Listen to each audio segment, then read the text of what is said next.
சும்மாவா வந்தது சுதந்திரம் என்பது சும்மாவா வந்தது. பிளாசி முதல் செங்கோட்டை வரை உரை ஓவியம். சுதந்திரம் என்பது சும்மாவா வந்தது. 1908 மார்ச் மாதம் நடந்த திருநெல்வேலி கலவரம் பற்றி சொன்னீர்கள். வ.உ. சிதம்பரம் பிள்ளை என்ற மகத்தான ஆளுமையை பற்றியும் குறிப்பிட்டீர்கள். இந்த கலவரத்துக்கு பின்னர் தான் அவருக்கு நீண்ட கால சிறை தண்டனை விதித்தார்களா தாயே?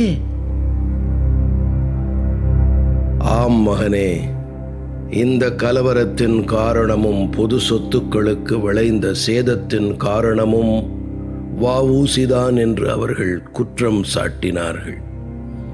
திருநெல்வேலி கலவரத்தில் ஈடுபட்டதாக 53 பேர் கைது செய்யப்பட்டார்கள். வழக்கு விசாரணை விரைவாக மேற்கொள்ளப்பட்டது. 37 பேருக்கு சிறை தண்டனை விதிக்கப்பட்டது. பொருள் சேதங்களுக்கு தண்ட தீர்வை வசூலிக்கப்பட்டது. இந்த வழக்கில் வ.உ.சிக்கு 40 ஆண்டுகளும் சுப்பிரமணிய சிவாவுக்கு 10 ஆண்டுகளும் கடுங்காவல் தண்டனை விதிக்கப்பட்டது. கைதான பிறகு கோயம்புத்தூரில் உள்ள மத்திய சிறைச்சாலையில் ஜூலை 9, 1908 முதல் அடைக்கப்பட்டான் வ.உ.சி. மற்ற அரசியல் கைதிகளுக்கு கிடைத்த சலுகைகள் போல அவனுக்கு சலுகை ஏதும் இல்லை. மற்ற குற்றவாளிகளைப் போல சிறையில் கடின உழைப்பில் ஈடுபட்டான் வ.உ.சி.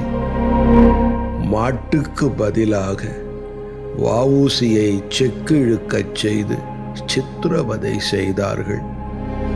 சணல் நூற்று கல் உடைத்து அவன் உடல் சிதைவுற்று போனது. இருந்தபோதும் அவன் அமைதியாக இருக்கவில்லை. சிறையில் வைத்து தன் சுயசரிதையை எழுதத் தொடங்கினான். திருக்குறள், தொல்காப்பியம் உள்ளிட்டவைகளுக்கு விளக்க உரை எழுதினான். அவன் உடல்நிலை பெரிதும் பாதிக்கப்பட்டதால் அதிகாரிகள் அவனை விடுதலை செய்யும் கட்டாயத்துக்கு தள்ளப்பட்டார்கள்.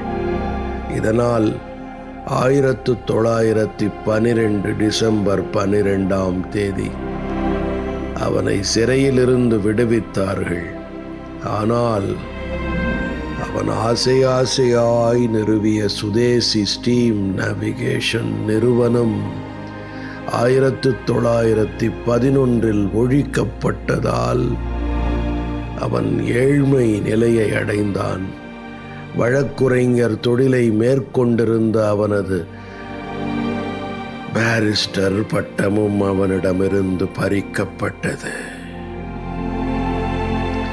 அதனால் அவன் வழக்குரைஞர் தொழிலையும் மேற்கொள்ள முடியவில்லை. பின்னாளில் அவனது பாரிஸ்டர் பட்டத்தை ஆங்கில அதிகாரி வாலஸ் மீட்டுக் கொடுத்தான். அதற்கு நன்றி கடனாக தனக்கு பிறந்த கடைசி மகனுக்கு வாலேஸ்வரன் என்று பெயர் வைத்தான்.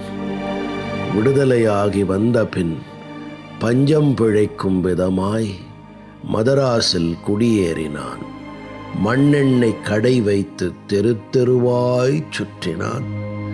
ஒரு காலத்தில் செல்வந்தனாய் இருந்தவன் சுதேசி கப்பல் கம்பெனி முடக்கப்பட்டதாலும் சுதேசி இயக்கத்தாலும் செல்வ வளத்து எல்லாம் இழந்தான்.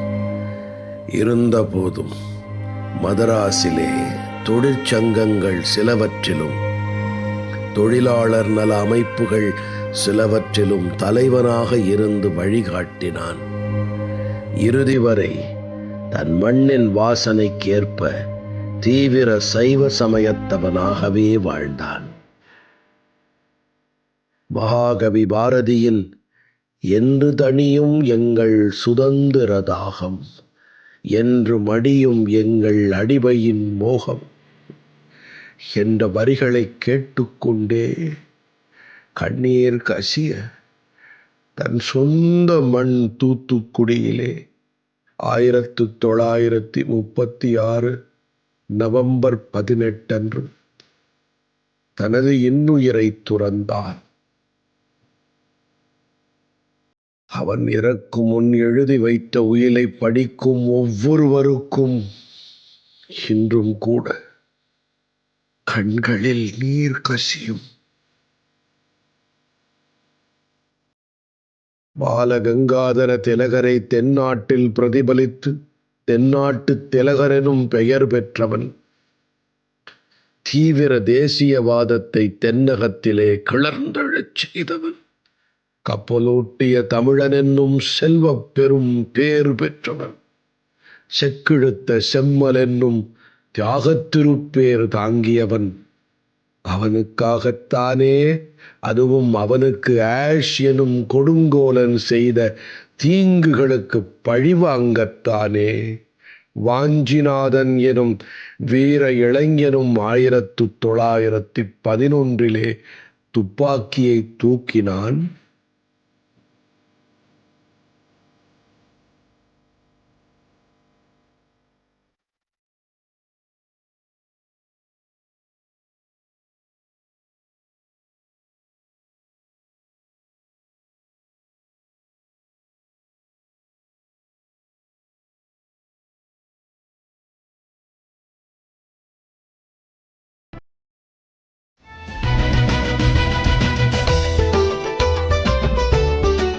பிளாசி முதல் செங்கோட்டை வரை உரை ஓவியம் கேட்டீர்கள். ஆசி கூறி வாழ்த்திடவே அஞ்சிடுவார் பெரியோர், மாசு பேசி மயக்கிடவே முனைந்து நிற்கும் சுற்றம். இருந்த போதும் லட்சியத்தில் வீறு நடை போட்டு